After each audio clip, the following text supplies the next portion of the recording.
Kardom pini ke sining dugalam pana joini badu phanta kali lake ka dokawe aham phang kenang sotalam sinili kipudami atheki dai tum dual baguri malasti high school long lam thi labangso school long final ke tok na tum ke pass dun ka de tuke ning oi ning duk thek tik alam lo ate pirthe hika thek nang ji panajok no 3,000 sumar maraphan abari abathung hai di longle din hajara kwan ne ki dun ga chipe duk pen si labang so school ga chi toy dut bon se tame ang deng ke le hut an un edet po bangke ning duk parpik alam lo la sila bang so kaning duk ke parpik alam the bangke ili tum non lang dam lo na athe la school samar la ke student tuman la lang tum kaningri kaning la kalam the to non arju tha lang tha de to non lang na la bang so school long te ke fel a tum ong na ante kupi ko son pas ke felong lo na tha to me ma mate na tu chali tum si ke thek the so ko thang na tum machura re tin ban tha nàyท่านนำตามีละไซน์ซาร์ตลูทางแหวงป้ออิงเกปูอันซาร์นักพิลอกลอกป้อเงี้ยตุ้มตาจีนได้มาเตียก่อยชันให้กี่คนนั้นเป็นสีแหวงมาปุ๊บป้อจีนลูอันซาร์นักพิลอกลอกป้อฮินดีซาร์ตุ้มตาลูแหวงป้อสตาร์รูมดูเรดป้อหนังท่านเกี่ยงท่านตีบุปีหนังท่านป้อ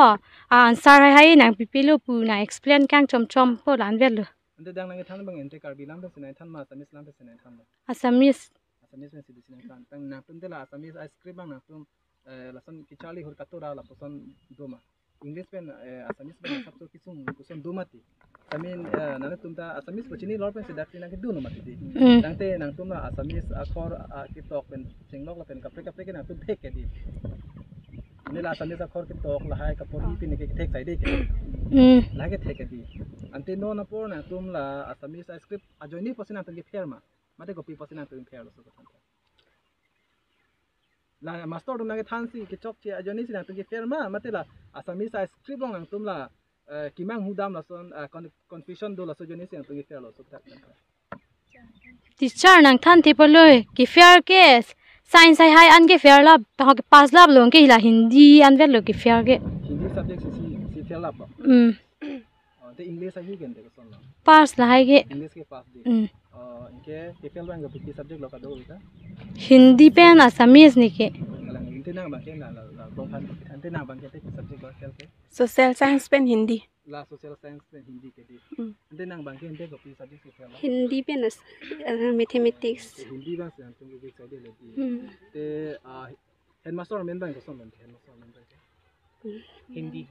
कल ना तुम अलग है जो principal headmaster main को loan Cini. Ande master dong gela nanti kelas bom hut kende master dong cibang ger ma cibang ger de. Cibang aku pembang bi. Cibang hut nanti panas tanpa mimi ma. Tanpa mimi. Ande nanti pudai pubang ke la master dong nanti tanpa mimi ko joni si nanti mang ki fair la sono ke di. Kivang ta vang we inut vang po. Angge pini ke la anchot lo inut nang than po angge nam jui po angge class pas tipit po kivang ta vang labji ta inut veji nai than ke staff room do lap po. Laki than mimi joni posin tu fail ko ke di. Nanti lason nang tu mang ki to fail de lo tangte nang tu hin de non copy lo nek ki pudam tu kang tu mang copy ni ka chini ri tu la poson de lang mati. Non nang tu phan nang tu mai non ri exam tu tulong lang tangte la ri exam ki to ye phan mang nang tu ko son lo ke chali pin ni ka do bi bang ke ka thik ke tang lo ma. Ri exam ta paisa na subject si pen 500 lasi nili ki pudam ji bang ke nili a master tuma phandat le nili ki pura ikali master ta chok chelo nangli anam choet et la anam chotang bom la pesang ta kereng tang bom puru tang te nangli kam ke usmar phan aphu ke palu chok ji ke nangli upor nangli ko peposi ki wang we de lo la pen ke wang jai lo la pen ke thana bang strict de lo la nang tang li dai do lo la posi ako isia bemara bang ni thek long lang Kichali ha LP pen an ke English school an ke ha high school na bangke Assamese school ke chong pen no packaging bar bedelo la pen ik pen akilok pen naklo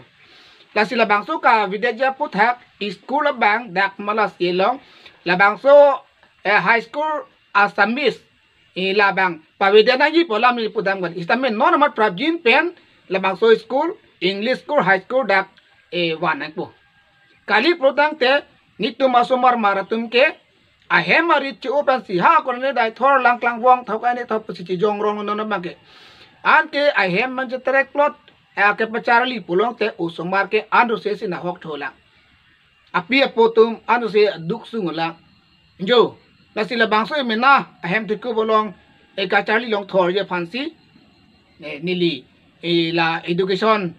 age the ke ding tu ma phansi alang tu ma chuning lag lo la pen la dak dual baguri age the ke ding tu la hai ke lang nang ji ke nang sot nang le tum ar pulo potela tu ma ke the ke ding buna chupu penta ale ave dak po asa ale chupe do jot la bang so ale ke do ke ka do ka wi li kar bi ham phang lo la ta ka lang lo isi abe mara bangke au sumara mata no lam o sumar tum la mobile phone ke en panajok ke charlie bang strict de la charlie yong si strict tre pulote ku posinali tum ke pas du lang ke undu no lang lalo isi bangke apia potum ta au sumara condition ko pigo so ni la talang le dala la chelang du nang je polo kasilang pe la ke chok chi bang bangke non bangke fair dun lablo chithara ka chi yin so ning oi ning du ka lam si playing set lo la si non ki wang ji la pining aning kanang bong lom pen la bang so malasi high school ke english nang duwek na po kali le po te la dai tum dual baguri mate pu malasi la tum dual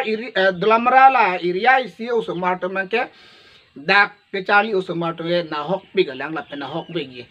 la ke undun de lo ko pu si undun po aki chali bom hot apia ke lo chali bom ho apia ki la ke chingbar belo dona to lasina tum ki theke dinga to la bang so school of na bang ke ti piduk che palak pen mo dali nong nam ta jumeji la bang na malar pi wek na po ta pela bang so kam pi chun wek na pu pusi nilike ka chuningri lasi la bang so alam me heno chok che po bang ke nang le tum rata tum si chini lo rata makari yong si la so nang ji li pute dak like comment nak video ningon nang le tum la bang so long le rdcp pono na kasi media ke theklong ari ding piko tamman ka pek la bang so lam klar dak pe ke thana bang awde pono niligi pom je bang kala hello au smart anta school phan jong logri teacher phan jong logri la pen ja semeda ba ke tum ke chali ji piduk nang ji la pen ko si bang ke asar tu mata la pusona ot adur pulote nang le tum pilma karbia khaya mor bung ke pallo ke thekeri yong siawi pote piasam phan lang thang tali tum ka lewi lo jo la pena pi pon ma chelang du nang ji jo lalo asilanang bong pen ja simet ka chuningri padi krim bangke high school bang nang larnot athe la bang so high school kha rp pen ke english ha la dak final ke to kon ji pu ke dak pen ke chon ji ang dengan ke le ho de bangke asamis pulote kado kavi asumar talake pilma manghuji jok projia pa ninga klongpen chuningri lo larno la pasini lipini la bang so lam theke ington ponikolo kardon